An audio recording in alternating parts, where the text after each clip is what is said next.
Olá, a paz de Jesus e a graça do Espírito Santo esteja com você. Nesse vídeo continuamos esclarecendo alguns elementos da doutrina católica. Um dos maiores ataques protestantes contra a Igreja Católica diz respeito ao uso de imagens e esculturas sagradas. Desde já, afirmamos que a Igreja Católica não adora imagens, simplesmente as honramos, veneramos, assim como qualquer pessoa, com o mínimo de inteligência e amor, honra uma foto de seu pai e sua mãe. As imagens são meios, não fins em si mesmos. Elas são símbolos que representam uma realidade espiritual. Dessa forma, elas nos ajudam a mantermos sempre presente a lembrança de Deus e de sua ação na vida de pessoas que lhes foram fiéis. Sabemos que Deus não mente, nem engana. Ele é a verdade. Entretanto, há trechos da Sagrada Escritura que parecem contraditórios. Em um lugar Deus proíbe algumas coisas, e em outro ele ordena que se faça. Será que Deus é mentiroso? Ou que as Escrituras são simplesmente uma obra humana e por isso falhas? É lógico que não. A Bíblia é a palavra de Deus e por isso verdadeira. O problema é a incapacidade humana de interpretar o que lê ou ouve. A Bíblia mesma condena a livre interpretação da palavra de Deus.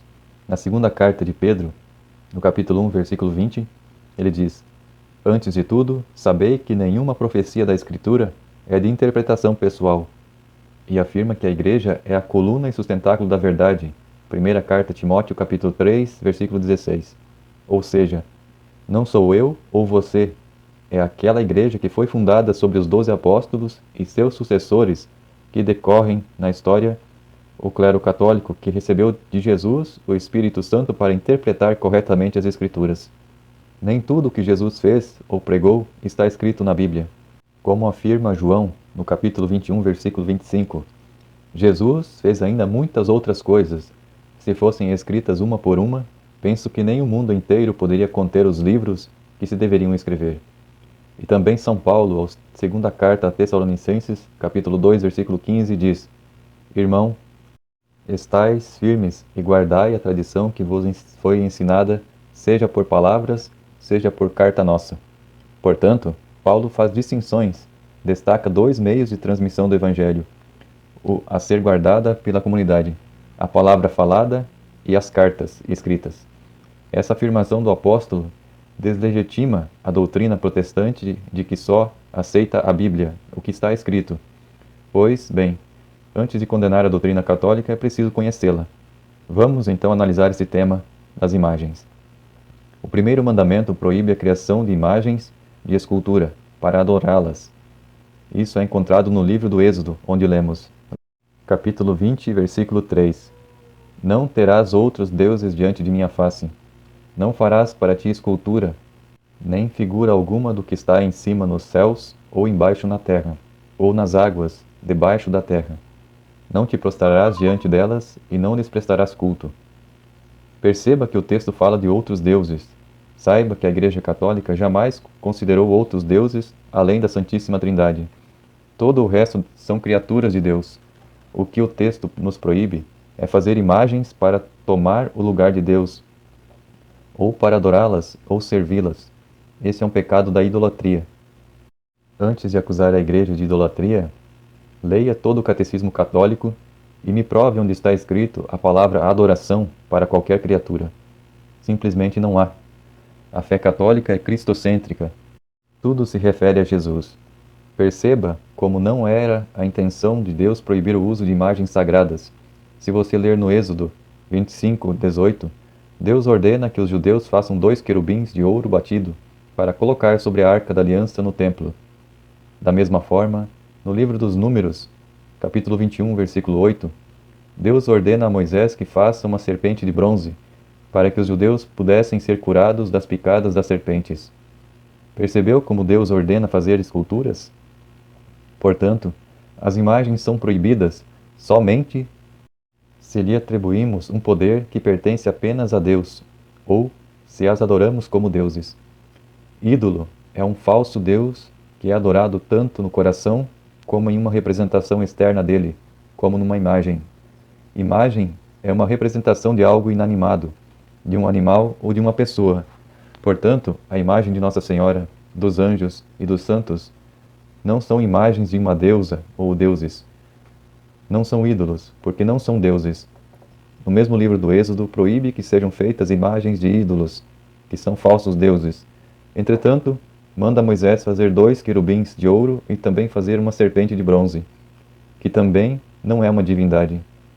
Além disso, Deus manda Salomão enfeitar o templo de Jerusalém com imagens de querubins, palmas, flores, bois e leões.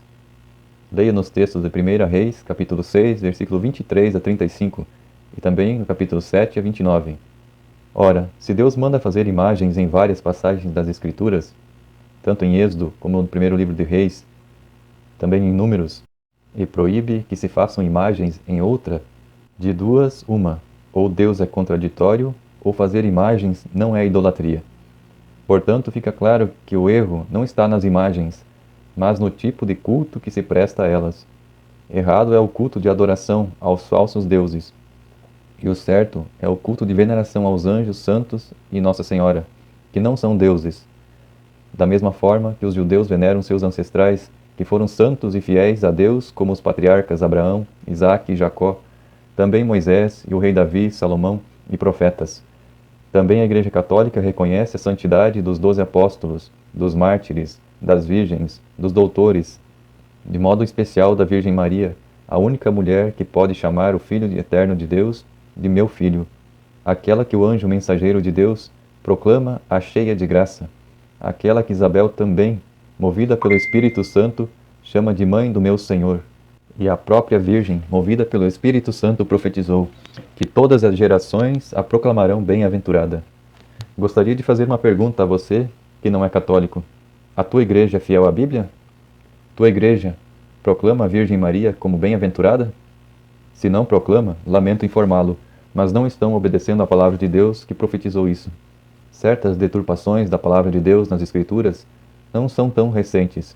Por exemplo, em 1683, o tradutor da Bíblia protestante, em língua portuguesa, João Ferreira de Almeida, por ignorância da língua hebraica ou má fé, adulterou as Sagradas Escrituras, colocando o termo imagens de escultura no lugar da palavra ídolo, em diversas passagens do Antigo Testamento.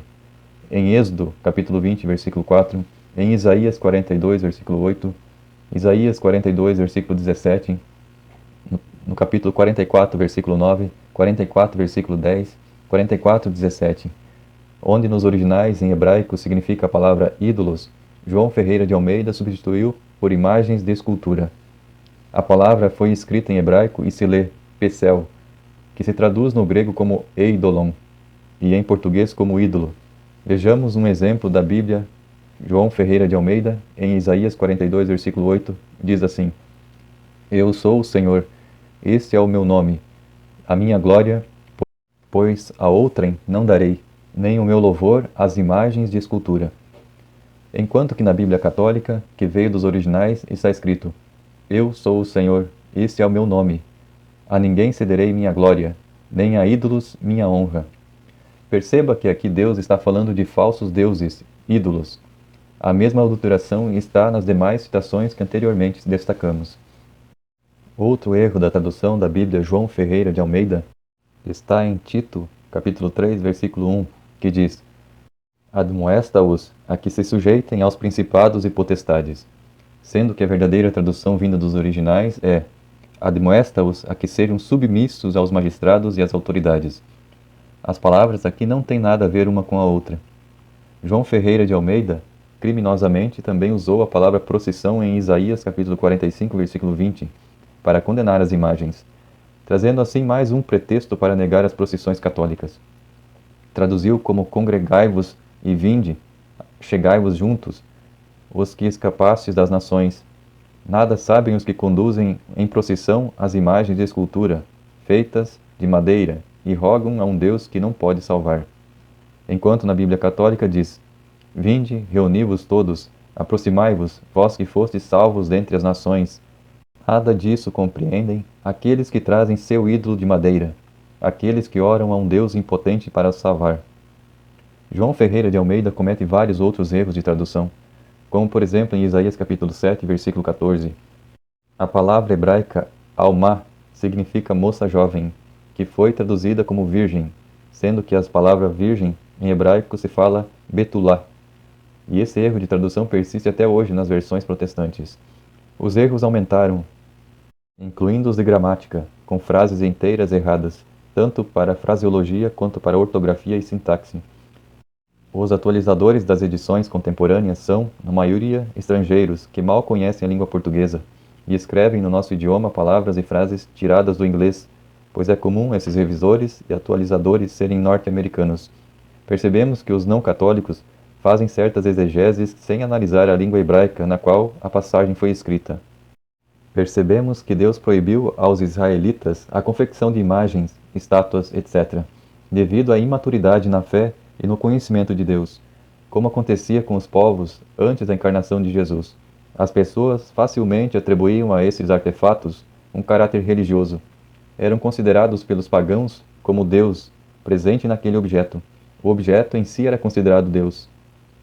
Essa mentalidade era um risco para Israel e o uso de imagens acarretava perigo para a fé dos israelitas no Deus único e transcendente, que não se confunde com as suas criaturas. Justamente para evitar a idolatria, Deus proibiu a confecção de imagens, e ele mesmo não tomava forma nem figura quando falava a Israel. Apenas fazia notar a sua presença por meio de raios, trovões, ventos, etc.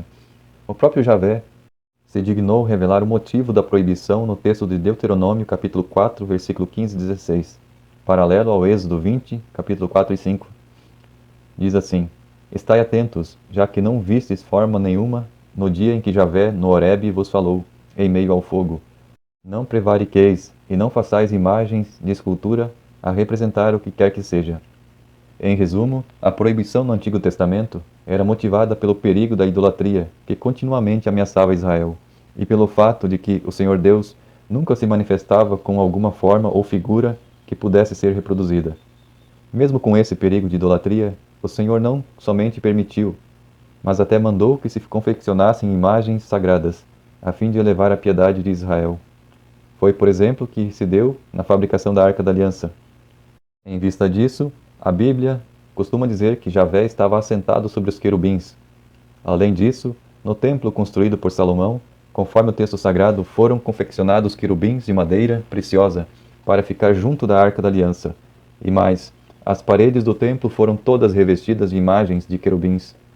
Tais obras se fizeram, sem dúvida, com a ordem e a aprovação do próprio Deus, que já no deserto comunicara a Bezaleel o seu espírito de sabedoria, inteligência e ciência para realizar toda espécie de obras, para conceber e executar projetos de obras em ouro, prata e bronze, assim como para talhar a madeira. Vê-se assim com que apreço Deus considerava a escultura de seu templo, já mesmo no regime do Antigo Testamento. Passaram-se, porém, os séculos. O mesmo Senhor que se mantivera invisível quis tomar corpo humano e viver na terra. Quis assim dirigir-se aos homens mediante uma figura, a de Cristo Jesus, que sem dúvida devia ser bem impressionante. Em consequência, as gerações cristãs compreenderam que, segundo o método da pedagogia divina, mais do que nunca enfatizado na encarnação, deveriam procurar subir ao invisível, passando pelo visível, que Cristo nos presenteou. A meditação das fases da vida de Jesus e a representação artística das mesmas se tornaram recursos com que o povo fiel procurou aproximar-se do Filho de Deus. A reprodução em tela ou em escultura dos episódios da história sagrada ficou sendo o catecismo dos iletrados, aqueles que não sabiam ler, como diziam os escritores antigos. E por que não aproveitar da aprendizagem pelos olhos, depois que o próprio Deus se dignou pela encarnação a nos oferecer tantas cenas à nossa contemplação? Nem há que temer o perigo da idolatria ou do politeísmo. O mundo cristão não costuma ser tentado por este erro, como tentado era o povo de Israel. Todo o Evangelho é cheio de imagens, parábolas. Quando lemos as Escrituras, nossa mente vai imaginando as cenas em que Jesus pregava, curava, orava, exorcizava. São imagens que trazemos da pessoa de Jesus, o Verbo divino, a palavra viva de Deus. Acaso alguém seria tão tolo a ponto de pensar que estamos cometendo idolatria por imaginar Jesus? Alguém torna-se idólatra por imaginar a pessoa de Jesus nas narrativas dos evangelhos? A verdadeira idolatria é colocar uma criatura no lugar do Criador. Se você coloca seu coração nas riquezas deste mundo, você é um idólatra. Se você coloca o sexo e a sensualidade no centro de seus interesses, você é um idólatra. Se você quer ser reconhecido como superior aos outros e ter poder, você é um idólatra.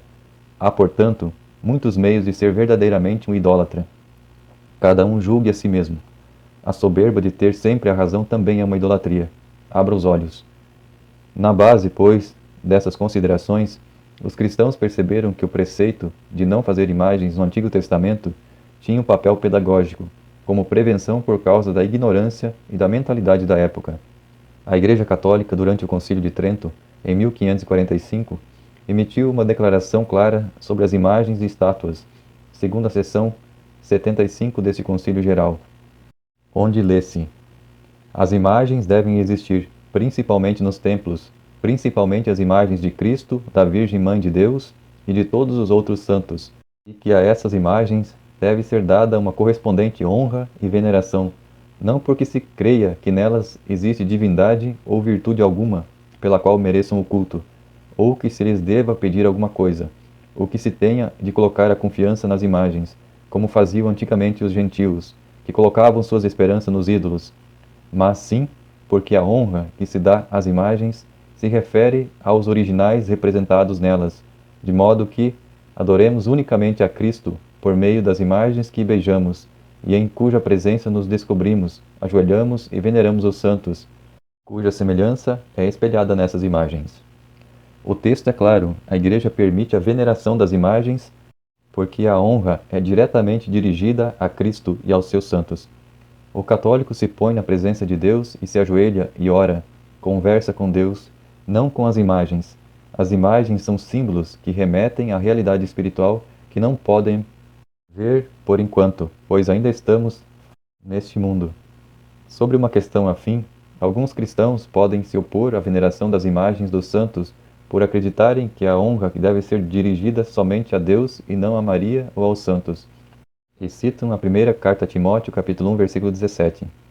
Essa objeção surge da confusão entre honra divina, que é a adoração, honra suprema apropriada somente a Deus, e a honra respeitosa apropriada aos homens.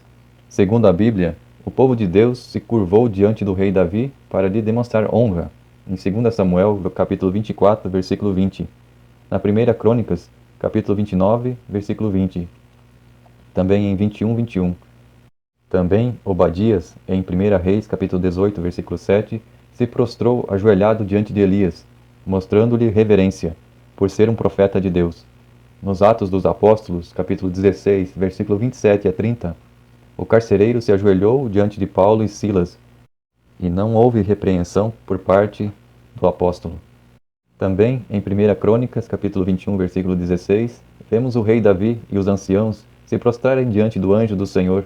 Não estavam cometendo idolatria. Nos 10 mandamentos, somos instruídos a honrar os nossos pais e as nossas mães, em Deuteronômio, capítulo 5, versículo 16. Até mesmo Jesus defendeu e obedeceu este mandamento honrando os seus pais, como está em Marcos 7, 9 a 13 e em Lucas 2, 51. Quanto à Virgem Maria, nós simplesmente a honramos porque Jesus também a honrou.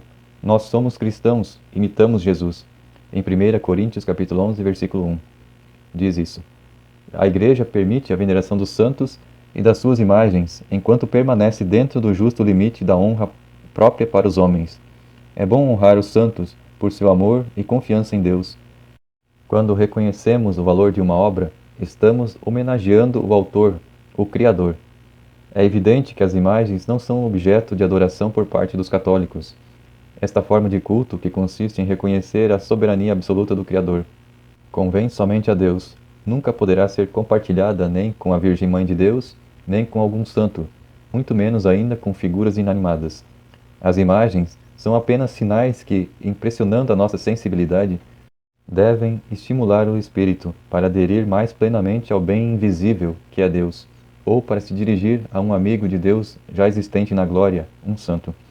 E para que havemos de elevar o nosso pensamento aos santos? Certamente não para os adorar, mas primeiramente para louvar e glorificar o Todo-Poderoso por motivo da obra grandiosa que ele realizou em seus santos. Os santos são manifestações do Senhor, que só nos querem encaminhar para Deus. Em segundo lugar, para pedir a esses santos que, na qualidade de eleitos de Deus, que intercedam por nós, que ainda não passamos pelo julgamento e corremos perigo de condenação eterna. O santo nada pode conceder por si mesmo, pode, porém, por suas preces, ajudar-nos a obter de junto de Deus as graças de que necessitamos. Por que usamos fotos e imagens?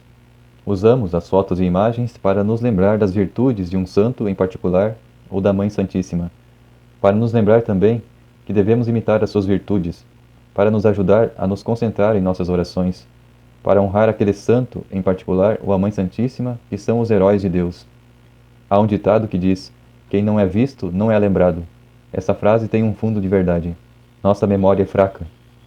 Além disso, somos o corpo místico de Cristo. Nós, católicos, temos uma história, uma tradição. Não foi a nossa geração que conviveu com Jesus. Foram nossos antepassados e esses passaram para os seus filhos até chegar a nós. O mesmo se deu com o povo judeu. Eles têm história, têm seus personagens principais, seus patriarcas, juízes, reis e profetas, e mantêm viva a memória da tradição recebida de seus pais. Me admira a soberba de muitos que se dizem cristãos em pleno século XXI, que rejeitam a história da Igreja, rejeitam a autoridade espiritual dos sucessores dos apóstolos. Em que está fundamentada essa fé de desengrejados? Até alguns luteranos compreendem que o preceito de Cristo mandando os discípulos pregar o Evangelho em todas as línguas inclui também o uso da linguagem figurada do artista, pintor ou escultor. Lembravam que a Bíblia se serviu de imagens, palavras e sentido metafórico para exprimir verdades divinas. Cristo mesmo falou em parábolas, de sorte que o pintor protestante Rembrandt não hesitou em pintar cenas dos santos evangelhos. Acrescentavam os luteranos que quem, como Lutero, reconhece na música como um meio apto da fé e do amor aos cristãos, não pode deixar de reconhecer também as representações visuais como instrumento para exprimir a verdade revelada. Por que admitir de um lado as impressões auditivas na catequese e no culto e de outro lado rejeitar as impressões visuais? Estas parecem ainda mais eficientes do que as orais. Entretanto, os papas têm exercido controle sobre os tipos de imagens utilizadas no culto católico. Nunca poderão ser inspiradas unicamente pela beleza ou pela simples fantasia popular. Foi o que fez o Papa Urbano VIII em 1629, quando condenou a representação da Santíssima Trindade representada com o tronco humano e 3 cabeças, que seria uma monstruosidade. Em 1745, Bento XIV rejeitou a cena de 3 pessoas humanas sentadas uma ao lado da outra para significar a Trindade Divina. Uma das principais razões dessas reprovações é que o Espírito Santo nunca apareceu sob forma humana. A Igreja quer que a arte cristã, para representar as pessoas divinas, só reproduza elementos mediante os quais estas aparecem na história sagrada ou na Bíblia. Assim, ao Filho convém atribuir figura humana. Ao Espírito Santo só convém o símbolo da pomba, manifestada no batismo de Jesus em Mateus capítulo 3, versículo 16, ou das línguas de fogo, narrativa de Pentecostes em Atos dos Apóstolos capítulo 2, versículo 3. Quanto ao Pai Eterno, é representado por um dedo ou uma mão, sinais de ação e poder. Nota-se a expressão de Jesus em Lucas capítulo 11, versículo 20. Se é pelo dedo de Deus que expulsa os demônios, ou pelo tipo de um ancião, consoante a profecia de Daniel capítulo 7, versículo 9, que vê o Filho do Homem adiantando-se na direção do venerável e antigo varão de cabeleira branca sentado sobre o trono. Espero que o Espírito Santo tenha aclarado sua compreensão sobre a realidade das imagens presentes na Igreja Católica. Recordemos que elas também estavam presentes no Antigo Testamento. Também é necessário distinguir entre a adoração a um ídolo, que é uma falsa divindade, e a simples honra que prestamos às imagens sagradas das criaturas do Criador. Da mesma forma, quando você olha para a foto de sua mãe, esteja ela viva ou já falecida, a imagem da fotografia te auxilia a manter viva a lembrança dela e seus sentimentos de amor e respeito por alguém que não está presente fisicamente perto de você. O mesmo se dá com as imagens sagradas que estão na Igreja Católica. Se gostou do vídeo, se inscreva no canal, comente. Temos mais vídeos esclarecendo a doutrina católica. Curta e compartilhe com seus familiares e amigos. Deus os abençoe. Louvado seja nosso Senhor Jesus Cristo, para sempre seja louvado. Amém.